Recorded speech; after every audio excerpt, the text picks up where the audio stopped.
Skip the plastic and make your own reusable Easter eggs. They're perfect for Easter egg hunts, to go in your baskets, and just for general decor. They're so quick and easy to make. We're going to grab some of our scrap fabric, my free printable, and let's make our own reusable Easter eggs. So we're going to need 2 pieces of fabric, and we've got 1 piece for the front of our egg and 1 piece for the lining inside of our egg, which we won't see, so it doesn't really matter so much what that fabric is. Now I've cut both these pieces at 5 inches by 5.5 inches. It doesn't have to be exactly that size, it just has to be bigger than our egg template. And then I've cut a piece of batting at exactly the same size. Now what I'm going to do is sandwich all 3 pieces. So I'll take my fabric, pop that on top, and then we'll take our lining fabric and place that underneath. And I'm just going to smooth it all out. Doesn't have to be perfect. If I flip it over, you can just see we've just sandwiched that piece of batting in between our 2 pieces of fabric. Now what I'm going to do is quilt that. It doesn't matter how you quilt it. I'm just going to quilt straight lines just to keep all 3 pieces together. So it doesn't have to be perfect. I'm not even going to pin my pieces. I'm stitching at stitch length 2.5 and I'm using wonderful confetti thread. So just following that line.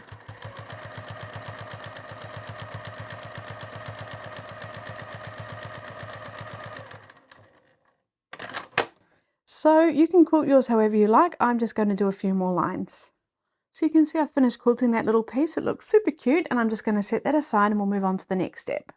So then we need our second piece, and this one measures 6 inches by 8.5 inches. Now again, it doesn't have to be exact, it just has to be able to fit our template pieces onto it.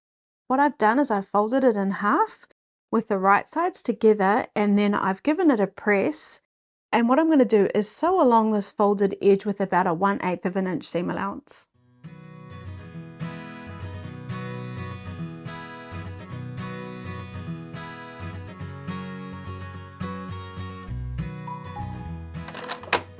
Now I just did that by eye. It's a little bit more than a 1/8 of an inch seam allowance, but it doesn't really matter for this project. So now we need an egg template. Now you can get a free copy of this over on my website. I'll put a link down below, and I'll also put a QR code up here above that you can scan to get a free copy of this template.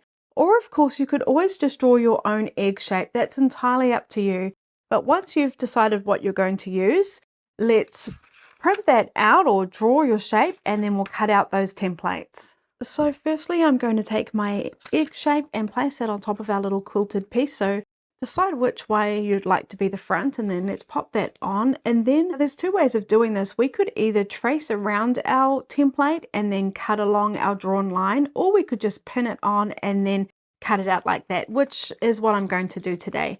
I tend to change it up how I like to do it, and today this is how I want to do it. So work out which way suits you best, and then let's cut out our shape.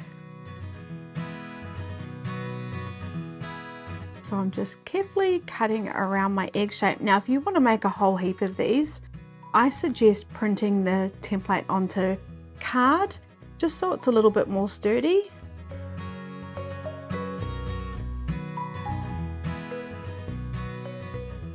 Okay, so I'll just remove the pins, and then we've got our little egg shape. Then we're going to take our second piece and pop our templates on top of that. Now our nice straight line gets lined up with our nice folded edge there, and I'll just make sure both pieces are fitting in. And when I'm happy, I will just pop a couple of pins in, and then we're going to do exactly the same thing and cut around our template. And of course, if you'd prefer, you could draw around the shape, just whatever you find the easiest.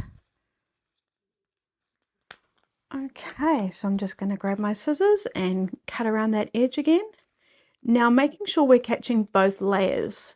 It's not secure down the bottom here, so I'm just holding it carefully, making sure that I'm cutting through both those layers.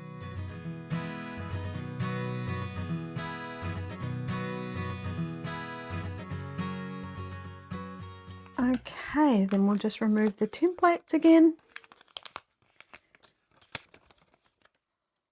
Now what we're going to do is make sure that we've got what we would like to be the front of our Easter egg facing us, and we're going to place our pieces on top. So the more rounded piece or more curved piece goes at the top, and the wider bottom goes on the bottom, but it can only actually fit one way. So get those pieces sitting really nicely. So I'm just making sure the edges are lined up nicely at the top, popping this one at the bottom, and then making sure those edges are all lined up nicely too. Now, actually, instead of using pins, I'm going to use clips. I just find that a little bit easier at this stage. I feel like that top bit might be poking out a bit much. There we go, that looks good. I want to clip all the layers here. So on each of the sides, we've got both those pieces and our main piece. So just make sure you're clipping through all the layers. And then at the bottom. So if I just flip that over, you can see we've got all the layers there. Now what we're going to do is sew around the entire edge, and we don't have to worry about leaving an opening because this is our opening here. So it doesn't matter where we start. I'm just going to start before this clip, and I'm going to sew with a 1/4 inch seam allowance. I'm still stitching at stitch length 2.5, and it is important to go nice and slow so we can get a nice rounded shape on our Easter egg. As these clips get in the way, I just will remove them, making sure everything's staying in place. And I'm just going to take my time so I know I'm getting a really nice rounded shape.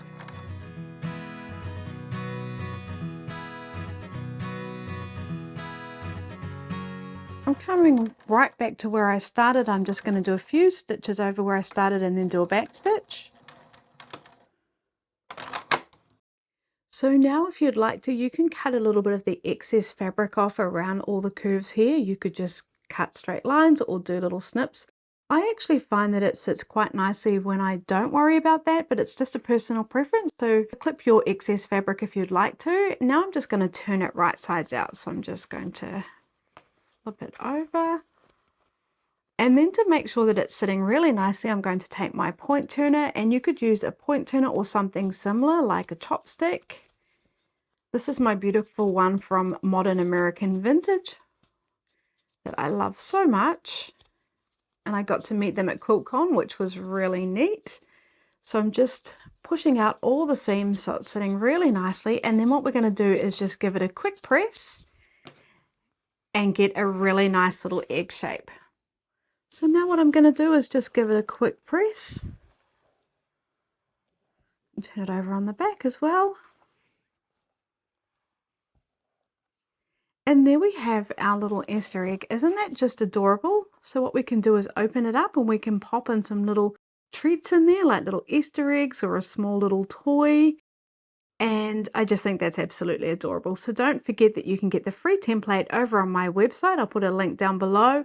And I also have a PDF pattern with 3 different sizes.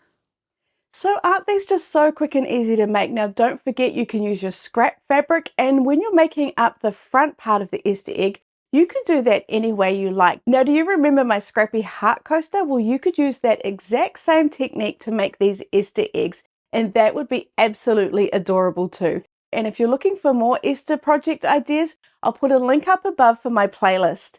Thank you so much for watching till the very end. I really appreciate you.